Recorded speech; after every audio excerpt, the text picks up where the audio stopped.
because actually my rent has the highest interest of any of my bills. If you don't pay rent on time, it's $10 a day until you pay the fee, not just rent. So like, let's say rent's due on the 1st and you pay on the 2nd. Okay, I've never paid late. They falsely accused me last month of paying late, and then like, well, we'll just take the fee out of your security deposit, which is bogus because I've got a receipt from a hotel I was staying at proving I wasn't even in town on the day they said I paid. But whatever, they're not even worth fighting over. They're so smarmy and liars, but whatever. That's how they make their money, is off those fees. I never expected to get my security deposit back from them anyway, because they pretty much always try to keep security deposits because that's how they make their money. Because they're just a property management. They're not making money off the rent, the landlord, or the actual owner is. So they make money off all these fees. So it's $10 a day going back, and it's like retroactive. So let's say you pay on the 3rd instead of the 1st, okay? It would go retroactive, so your rent would be what it is, plus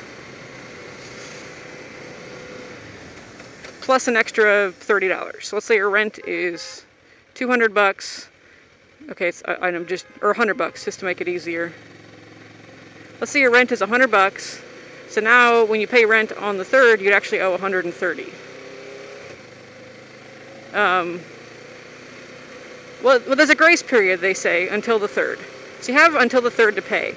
You pay on the 4th, then you owe $130 or $140. Not sure how that would work. You would owe $140 if you paid on the 4th instead of $100. It's pretty ridiculous. And let's say you thought you paid on time, like I did, because I actually paid on the 2nd, but whatever. Let's say you paid on time, so you thought nothing of it. They send you a text message on the 31st. By the way, you'll owe an extra $310 when you pay because your rent wasn't on time last month. You already cashed the check and told me nothing. Well, we called you, left you a voicemail. I have no voicemail on my phone. That's a he said, she said. We have a phone record saying we did, which I'm guessing is like a log on their computer. I don't know. Like they write down when they call somebody. You could just write down and not call somebody. Anyway, so they're like, no, you owe an extra $310. I'm like, well, I'm not paying it. Why is it $310? You already cashed my rent check. If you considered rent unpaid, you should not have cashed that check. But the late fees, it's like you get late fees on the late fee. Because they add the late fee onto your rent due. So rent, they'll go ahead and cash the check. But they'll consider rent unpaid because it's not paid in full. So that extra $30 or $40, because I didn't pay it when I paid rent, even though I paid rent on time, but whatever. Because of that extra $40, I was accruing interest on that interest. So that late fee was accruing late fees. So $10 a day for every day that $40 wasn't paid.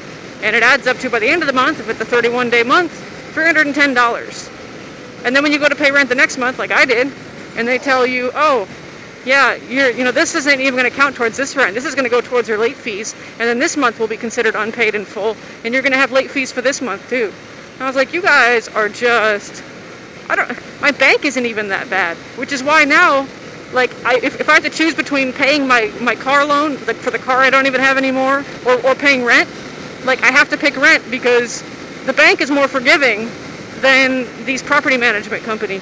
And we've called them about stuff that needs to be fixed, and they never do it, but they charge the landlord saying they did, so he pays for like, repairs they never do. And they've never been to the house. I mean, it's ridiculous, and they're associated with the ministry. That's the worst part. And one of the guys who runs it is the ministry's, one of the ministry founders' sons. Like, the head guy. It's one of his sons that runs this company.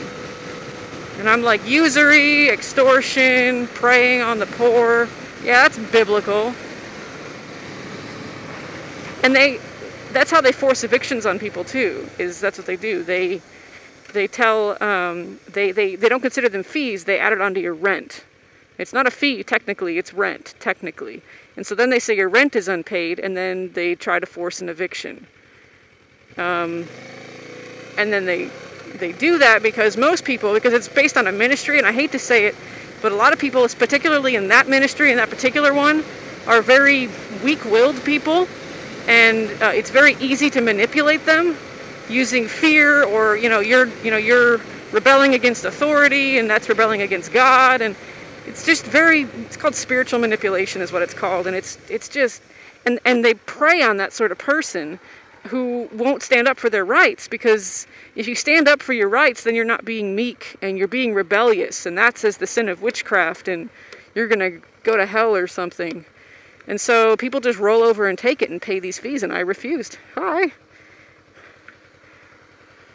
And so they were trying to force me out, because I've done this before where they've pulled crap like this, where they've just trampled all over my rights, like sending a third-party contractor into the house at 6 in the morning, telling him nobody lives there when I'm totally living there.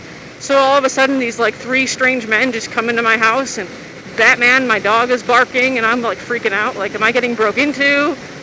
So I run upstairs with my bow and arrow, and because I don't have a gun.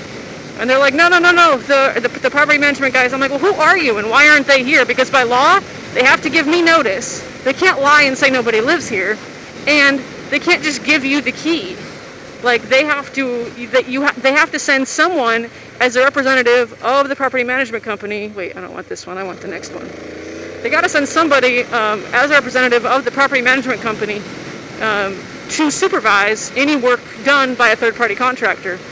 And so they get around that law by saying, well, we hired that contractor, so they're one of our subcontractors, so that way we don't have to go and supervise. And I'm like, so you just send strange men into my house at 6 o'clock in the morning to do what?